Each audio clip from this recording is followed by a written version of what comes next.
We present I'm Sorry I Haven't a Clue, the antidote to panel games.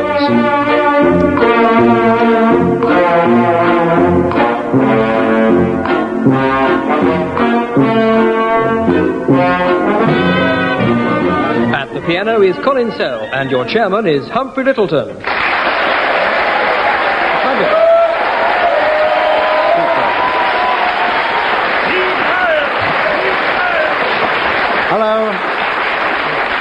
Hello and welcome once again to the programme, which is famous all the way from Land's End to Land's End.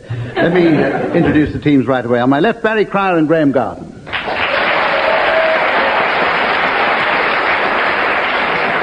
And on my left, Tim Brooke-Taylor and William Rushton.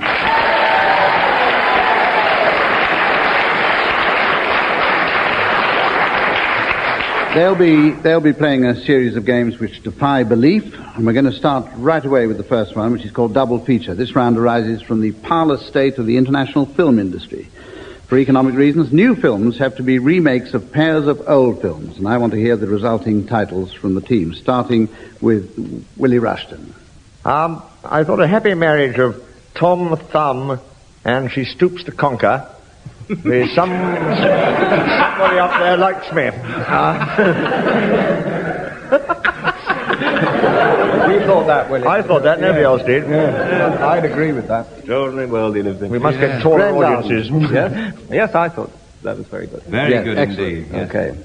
Oh, I see what you mean, yes. Yes, I was thinking of making a movie for the domestic market, Frankenstein, with Vera Cruz, Dracula Has Risen from the Grave, and Journey's End, and you'll get Frank and Vera from Gravesend. Too clean. Tim Brooke-Taylor. You met Frank and Vera? Mine is more of a follow-up, immediate follow-up to Seagulls Over Sorrento, which is entitled Oh God, It's All Over My Sleeve. This in fact stars Al Jolson, Walter Pidgeon, and Sean Canary. Perhaps. Barry Cryer. What a shock. Well, I envisaged composing a film that has the elements of Who's Afraid of Virginia Woolf, Silk Stockings, Robert E. Lee, and Billy the Kid. And I would call the new film Who's a Silly Billy. Very good. But on the other hand, I might... No, sorry. Let's hurry along to the point of the game where I introduce a round that's played at the end of the programme, and from now on, the teams will be racking their brains, which will explain a lot that's to come, to think of names of people arriving at the Economist's ball. The Economist ball. You still there? Yeah, the Economist ball. Okay, we come to a round called Kim's Game, which is based on the well-known parlour game. A number of items will pass along a conveyor belt in front of each team, and they have to remember as many of them as possible. The conveyor belt goes for 10 seconds, and there are 30 seconds for recollection, and the recollectors can take home everything that they remember. Oh, gosh. So Colin at the piano, who didn't get into that last game, though I did, is going to accompany the music of the conveyor belt as we start it now.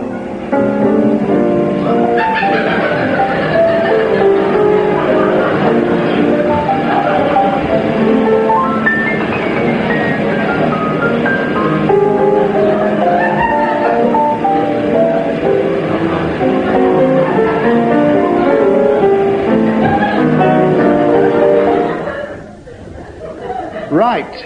Graeme and Barry, you've had time now to study those. If you'll come out front now. Keep thinking. Right. You have 10 seconds now to tell us how many... no, you don't. You have 30 seconds to tell us how many objects you remember. Starting now. By the hairs on your wrist, Humph, a life-size jelly model of Cyril Smith. Yes. There were two of those. Two of those, yes. They took up half the conveyor belts, as I remember. Yes. There was a cake. There was a cake. There was a do-it-yourself Royal Tournament. Yes. Wasn't that right? Yes. Yes. There was the inflatable Oh, no, we don't mention that. I don't want to... I would like to take that home, actually, because I could never explain it. But Nicholas Parsons' doll... Yes, yes. In the... Wind it up and it... yes, all over the floor. Doesn't it? Yes. Doing very well. Oh, a conveyor belt. There was a conveyor belt. Yes. Did you see a rubber tuning fork? Yes, a rubber tuning fork. Rubber tuning fork. There was. No, there wasn't one there. Well, your 10 or 30 seconds is up, whichever is the longer. And you scored quite a remarkable score, and you can take all those things home with you right after the show, with the exception of the jelly model of Cyril Smith, which will be delivered to you by airship. Did we do well? It's time now for Tim and Willie for your conveyor belt, so are you all set? Yeah. Right. Starting now.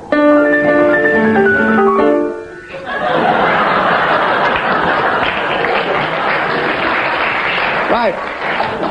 There you are. Now, Tim and Willie, what do you recollect? That was a 27-foot juddering blur with a good deal of interference, which I would like to take home. There was an empty fig I saw. There was a lavatory brush. Or the lavatory brush might have been Rolf Harris lying down. I couldn't quite see from here. An elephant stuffed with umbrellas and only 3 legs. Oh yeah, there were 20 second-hand Max Bygraves LPs only used once.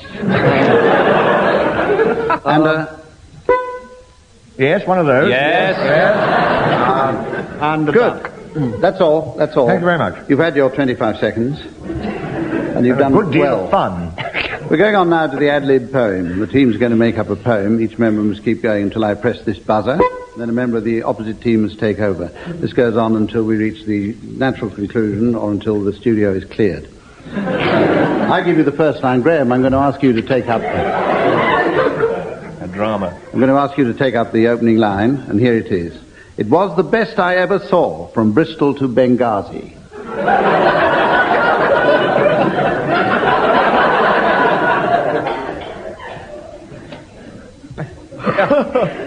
Was the best I ever saw from Bristol to Benghazi. You may not find that easy to believe. Maybe you're just lazy.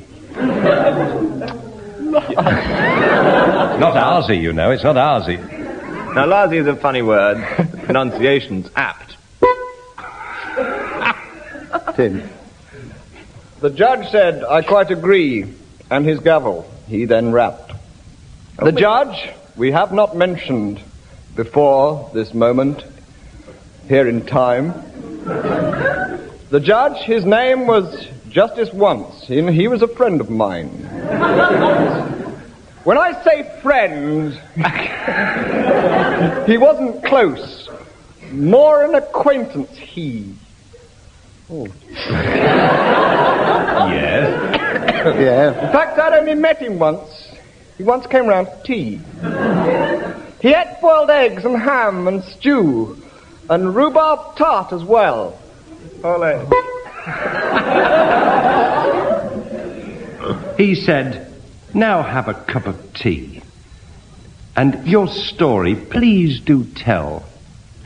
By the way, would you like tea in my chambers?" he said, as he was standing up. I said, "If it's all the same to you, I'd rather have a cup."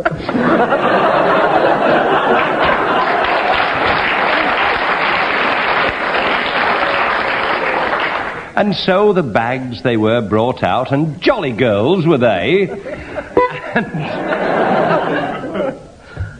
One whose name was Sybil, and the other Arthur May.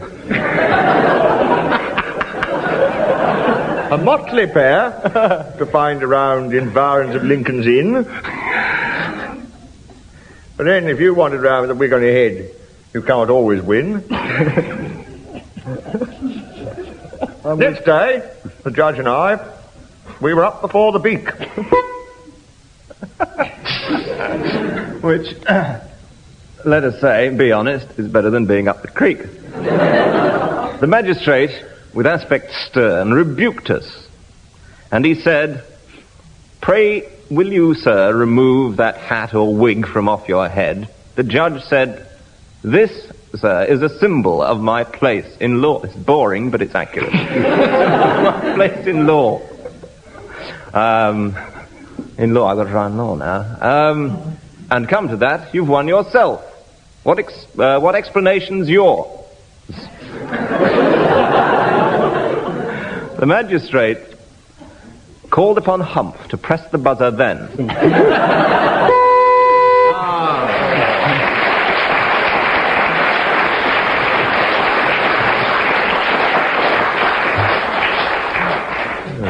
I can take a hint. Right, we go on to the next round now, which I'm not sure whether we ought to leave this one out, actually. This is the one that's called Straight Face, and in this round the aim is not to amuse the audience. Each panellist in turn says a word, and the first one who gets a laugh from the studio audience is disqualified. The remaining three continue the game in rotation till only one survives, and to that one we award the prize for this week. So absolute quiet in the studio, please. And we're going to start this one with Tim Brooke-Taylor.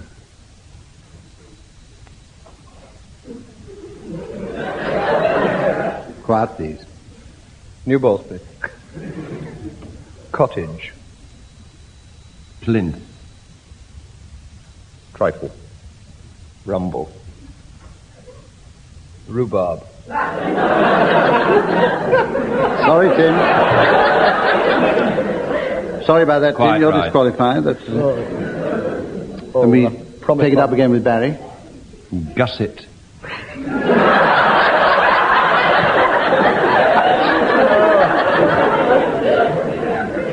Right, that leaves two of them. Willie Rushton and Graeme Garden. Willie. Bicycle. Clip.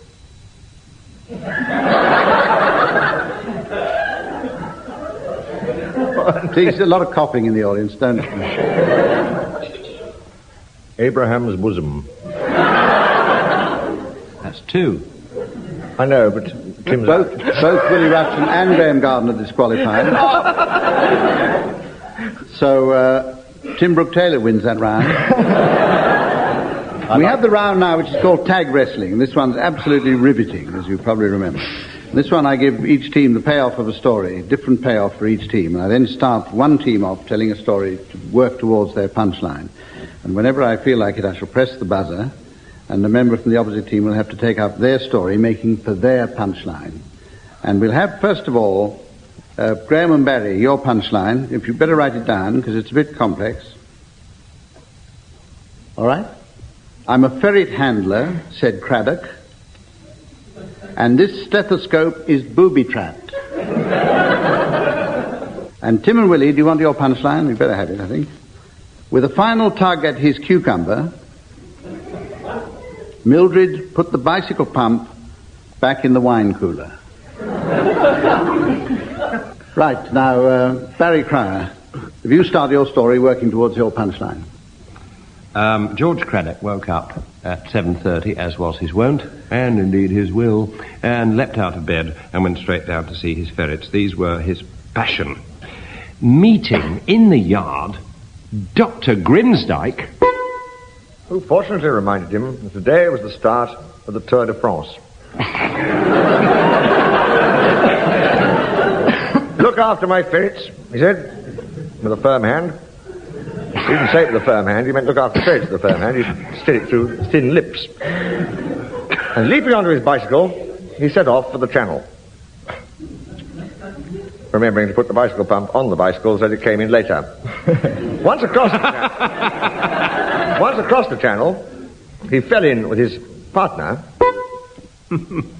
Drying himself off. Are we talking now about Craddock or Grimsdyke? Craddock. Craddock is the quite hero. right. Yes, who left his ferrets behind. No fool he. Craddock threw the bicycle pump far out into the waves, where it sank slowly to the bottom, never to be seen again.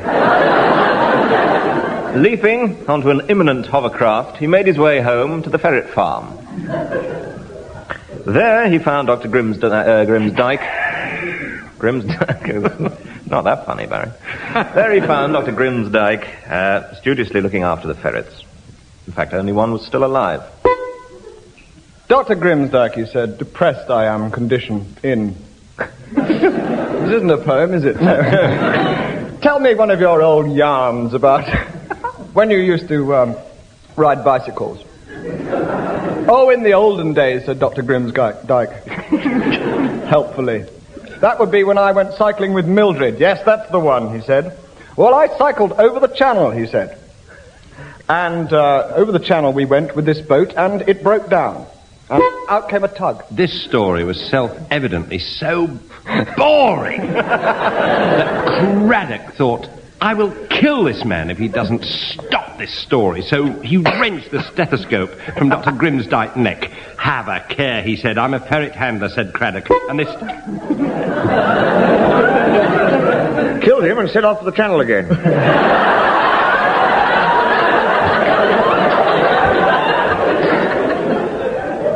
Dover Harbour was empty. There was, fortunately, a final tug leaving, called the Ashes Cucumber Mildred.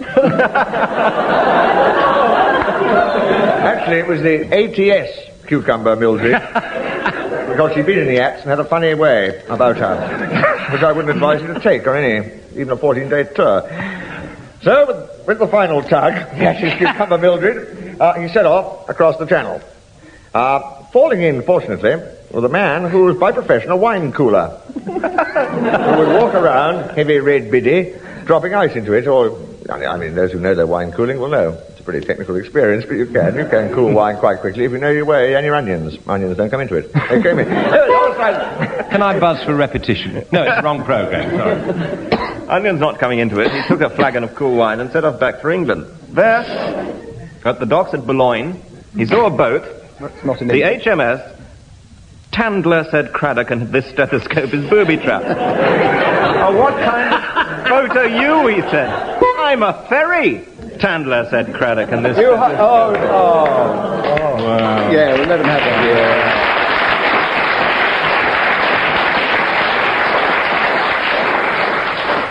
Well done, Tim and Willie, and we go on to the next round, which is called Censored Songs. I'm going to ask each of you to sing a song. I don't know why. And during the song, it'll be your task to censor with your buzzers any word that you think will offend our audience here. And I may tell you that you have a pretty wide range. Graeme, you're going to start this one. I'd like you to censor your version of I've Got a Lovely Bunch of Coconuts. I've got a lovely bunch of... Here they are, standing in a row. A big one, small one, some and mystery. Give 'em a twist, a flick of the wrist, and one the shot. What? No.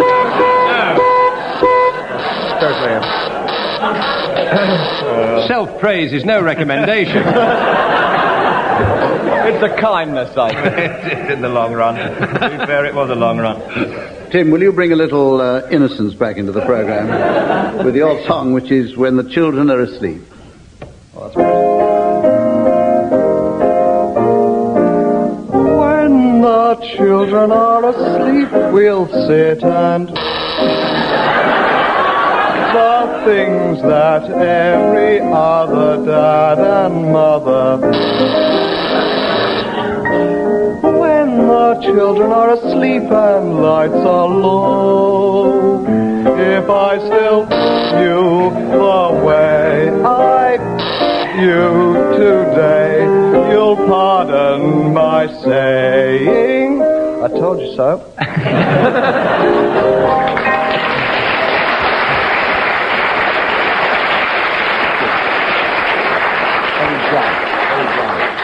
Barry Crowder, it's impossible for you to get into any trouble with this next one. A nice cup of tea. I like a nice in the morning, the start the day you see, and in 11:30, well, my idea of heaven is a nice.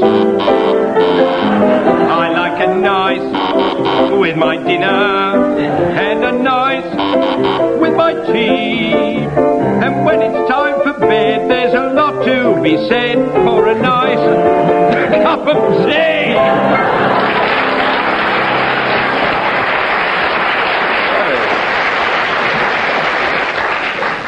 Willie Rushton, with a certain amount of dread, I ask you to do your own censored version of Thank Heaven for Little Girls. Don't know why I'm singing. Each time I see a little girl of 5 or 6 or 7, I can't resist a joyous urge to...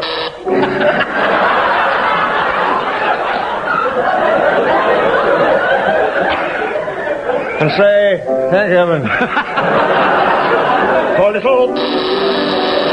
For little, get bigger every day. Thank heaven for little, they grow up in the most delightful way. Those little, so helpless and appealing, one day will flash and send you flashing through the ceiling. Thank heaven for little, thank heaven for them all, no matter where, no matter who. Without them, what would little boys do?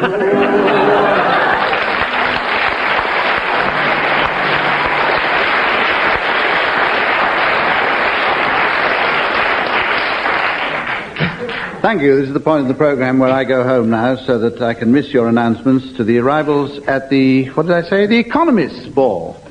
Who's going to start with the late arrivals at the Economist ball? From Poland, Officer and Mrs. Krupski and their son, Ben Krupski. Welcome. All right. Will you please give a slightly more risible welcome to Mr. and Mrs. Tory Wage Freeze and their daughter, Mandy Tory Wage Freeze.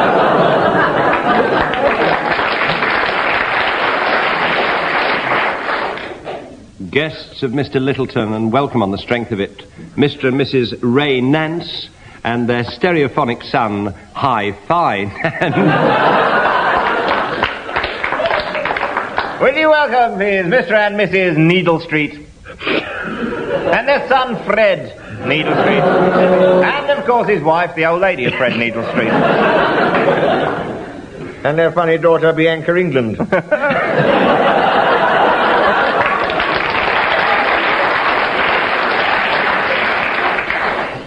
Mr. and Mrs. Ting Pound and their daughter Flo Ting Pound. And also a close cousin of theirs, Mr. and Mrs. Pound and their pornographic filmmaker son, known as the Sin King Pound. Other relatives are the other bad day for their pounds and their son, another bad day for their pounds. Mr. and Mrs. Exchange and their strange son, Fairy Exchange, and his imp, Orts. Why not? Oh. Welcome, please, if only for my bank manager.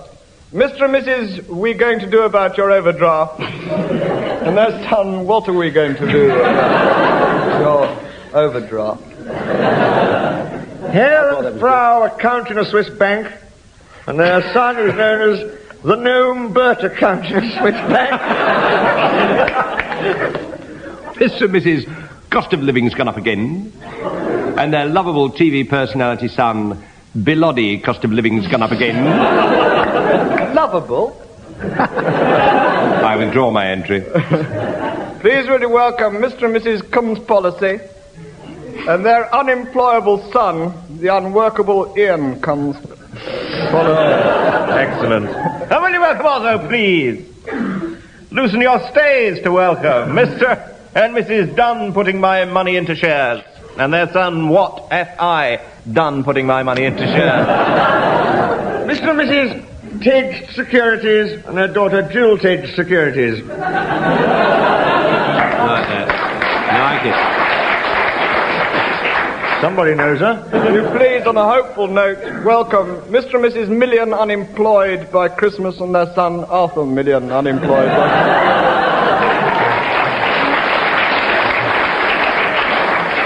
Ladies and gentlemen, at this point... A pause. Hump you cannot have seen. Go on, Willie. Oh, I'm sorry. awfully There's Mr. and Mrs. Sparwell and their son with the unfortunate speech defect, Wedge Sparwell. This is Roy Jenkins speaking. Mr. and Mrs. Dingscale and their crafty, extremely unpopular son, Sly Dingscale. Very welcome, please, Mr. and Mrs. Inbank, and their daughter from Dublin, Irish Lynn Inbank. We also welcome, please, Mr. and Mrs. Fund and their cosmopolitan son already, the International Manny Terry Fund. No, you won't, I think.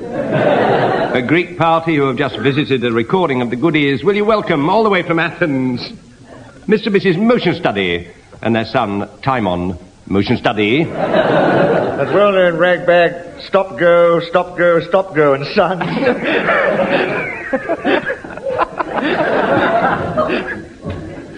Seems a good point, ladies and gentlemen.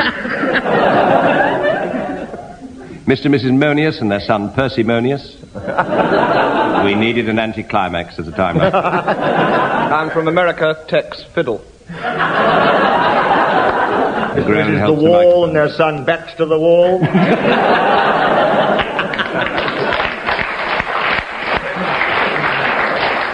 And there are the R deficits with their daughter Doll R deficits. Would you welcome, please, Mr. Peter Andrew Y.E., who's better known perhaps as P.A. Y.E. Well, they always say that you should finish a show leaving them wanting more.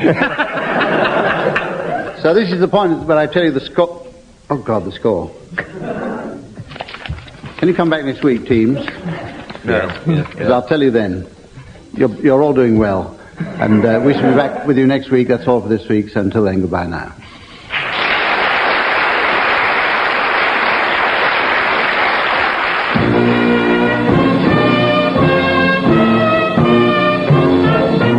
Barry Cryer, Graham Garden, Tim Brooke-Taylor and William Rushton were being given silly things to do by Humphrey Lyttelton, with Colin Sell setting some of them to music.